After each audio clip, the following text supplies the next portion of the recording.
Hola amigos, bien o no, saludos otra vez desde Medellín. Hoy el tema es cómo poder utilizar preguntas, especialmente preguntas poco más abierto, para ayudarnos para manejar mejor nuestras conversaciones. Ese es el tema de hoy. So here we are. Hello again. Friday, made it, end of the week.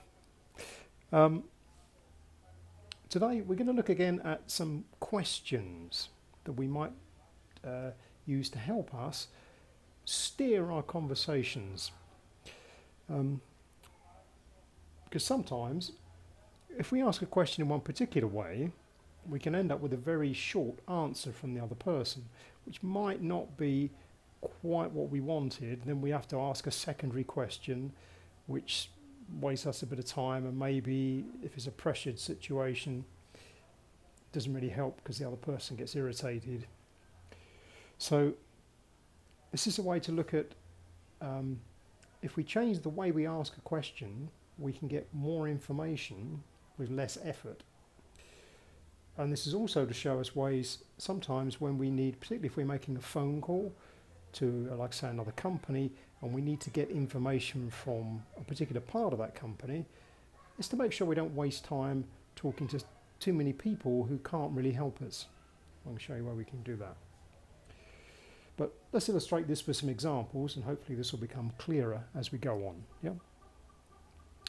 So if I ask you directly, do you like this video? Do you like this video? Well, that becomes like a binary answer. It's either yes, I hope so, or no. Do you like the video? Yes or no? But if I want some more detail about that, I want to find out, like, why do you like it? Then that's what I need to ask. I can ask you something like, what do you like about this video? What do you like about this video? Now, it could be nothing at all. I don't like it. I really think it's rubbish. But at least I get more feedback, because you have to tell me a bit more about it. It's not just a yes, no answer. But if I ask you what do you like about the video, and you do indeed like it, now you can give me more reasons why it's good, why you like it. I get better feedback. And just by phrasing it like that, I'm implying that you will like the video, surely. What do you like about it? What do you like about the video? Yeah? Or, we took a different topic. What do you like about the food here? So let's say you're on holiday or you're in a new restaurant or something like that, and you want to ask questions to some new friends you're with. What do you like about the food here? So it's being specific. It's not like, do you like the food here? It's like yes or no. What do you like about the food here? Makes it a much more open question. There's more space for them to give you an answer. And again, hopefully you get more detail. It's a better conversation. Because really, it's easier if the other person does more of the speaking for us. We're going to find out more things. Another way we could use that, excuse me, what do you like about the weather here? So rather than do you like the weather, because again, that's like a yes, no, we can ask them something like that. What do you like about the weather here? And you're inviting them to give you a much bigger and hopefully again a positive answer. So it's thinking just a very slight change in the words, and look at how that opens that up to more information from the other person. Let's give you another example. So if I said, oh, did you hear what they said? Did you hear what they said? That could be a no, I didn't. I didn't hear what they said. It's a yes, no answer. Did you hear what they said?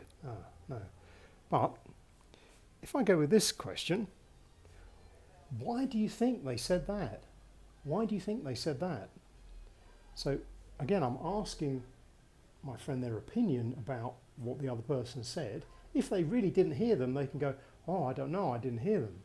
And then, okay, we can ask another question. But assuming they did hear them, now you're asking for an opinion. This is not just a like, yes, no, I didn't hear. This is, why do you think that? Why do you think they said that? Why do you think? So they have to give you an opinion. They've got to start saying a bit more, open it up. Look at this one for an example. So I meet some new people and we've got a common friend, Bob. So I asked the new person, oh, how did you meet Bob? How did you meet Bob? And this could be quite a, hopefully a longer answer, because they're going to give some kind of history as to how they met. Oh, we met, we were working together, or we were studying together, blah, blah, blah, blah. Yeah. If I ask the question as, where did you meet Bob? This is a short answer. Oh, I met him in New York. Because you just asked one part of that question, which is where, not how. If you ask like, how did you meet? You're inviting a much longer story about how they met. Where, it's like one place. You end up with a short question. It's still information, but perhaps you want to open this up, because then you get a better conversation going, and in the course of them answering, you can ask other questions about more information. Otherwise, it's a very long fishing trip. Yeah. This is another example. If I just say, can I call you this afternoon? That again could be yes, no. No, I'm busy, no. So then I have to ask another question. Whereas if I just ask them this question to begin with, when is the best time to call you? I get my answer straight away. Oh, Tuesday mornings. Okay, I'll ring you Tuesday morning. When is the best time to call you? It's a pretty obvious answer. It's not yes, no. Now this next one is a way of helping us to check if the person we're talking to genuinely is the person we need to speak to. So let's say we're talking to a new company or a shop or something like that, and we need someone there to help us on something very specific. So the best way to find out whether the person you're talking to really is that person. So you can arrive or phone them up and say, hello, look, I've got a problem with this particular product, or I'm looking for this particular type of solution. Who can I talk to about that? Who? Who can I talk to about that? You're asking very specifically, who can I talk to about that? If you're lucky, the person you're talking to will say, oh, that's me. I know all about that. I can help you. Great. But if it's not them, they'll go, no. No, for this you need to speak to Susan. She's our expert on that. Great, let's go talk to Susan. Now you don't have to give them the whole story of what's gone on or what you need, because you're just repeating it for no purpose. So it's better just to go straight to, who can I talk to about that? Maybe it's them. And if it is, they're going to feel great, because now they know that, look, I know all this extra information that this client needs. This is another example of how we can give a longer, encourage a longer answer from somebody. I could just ask you, do you like films? It's a very easy sort of question. Do you like films? And that becomes like a yes-no question, and then you've got to dig for more information. If I come out straight with, what are your top 5 films of all time? Well, I need more information. I need at least 5 from you. Or if you're really fussy, you could say, I don't watch films. Oh, but then I've got, because you've given me more information. So I said, well, what do you watch? Do you watch TV? Do you go to the opera? What are your top 5 operas? Let's go with that. You have another way into the conversation. So you see that by asking this type of question, I'm asking for more information. I've been specific. I want your top 5, in this case, films. Yeah? Now remember our standard question to interrupt people, which is really helpful. And this you can also use this if you're in a call center situation like we discussed yesterday, and maybe the other person is could be getting quite cross. They could be venting a lot of anger your way. You can interrupt them very politely and just say, sorry, can I just ask you something? Because it's always a fair question. Can I just ask you something? Sorry to interrupt you. Can I just ask you something? When you mentioned this, could you tell me a bit more about that? I just need to make sure I get that correct. And it kind of puts them a little bit off balance, and hopefully that helps you to get control back in the conversation, because you can steer them to a point where you're getting information you need and not just all the angle they want to tell you. So that's a good way to derail it without you saying, look, stop being so angry. If you say that, they're just going to get worse and more angry. So if you just ask them a nice question, Mr. Johnson, sorry, can I just ask you something?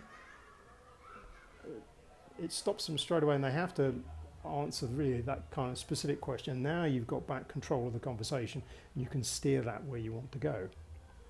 And this is always a really great way to basically just to politely interrupt anybody. Can I ask you something? Because now you've got their full attention, and now you can ask them the question. If you go straight in with the question, often they're not hearing properly, they're not really paying attention, and they haven't quite focused on you. So again, if it's a busy place and you need information, say hello, say, hi, can I ask you something? Now you've got their attention. They've come back from wherever it is they were thinking about. Now they're looking at you, and now you can ask you the question. You'll get a better answer. And last thing before we go, once you're in the conversation, so you've started with your, can I ask you something? And we're listening to people, we maybe want to encourage them a bit more to say a little bit more about that kind of stuff, particularly if we're trying to gain their trust as our new expert friend who's going to help us. These kind of prompts will assist in getting more information, keeping them talking. Oh, that's interesting. That's interesting. I didn't know that. I didn't know that. That's really interesting. I didn't know that. Could you explain a bit more? So again, it helps and give a bit more information. Could you explain a bit more?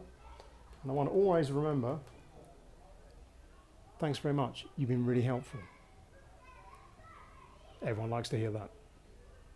Okay, so a few more tips today. I hope some of those were useful for you. Déjame saber en los comentarios, como siempre. And until tomorrow, from Medellin, cheerio for now.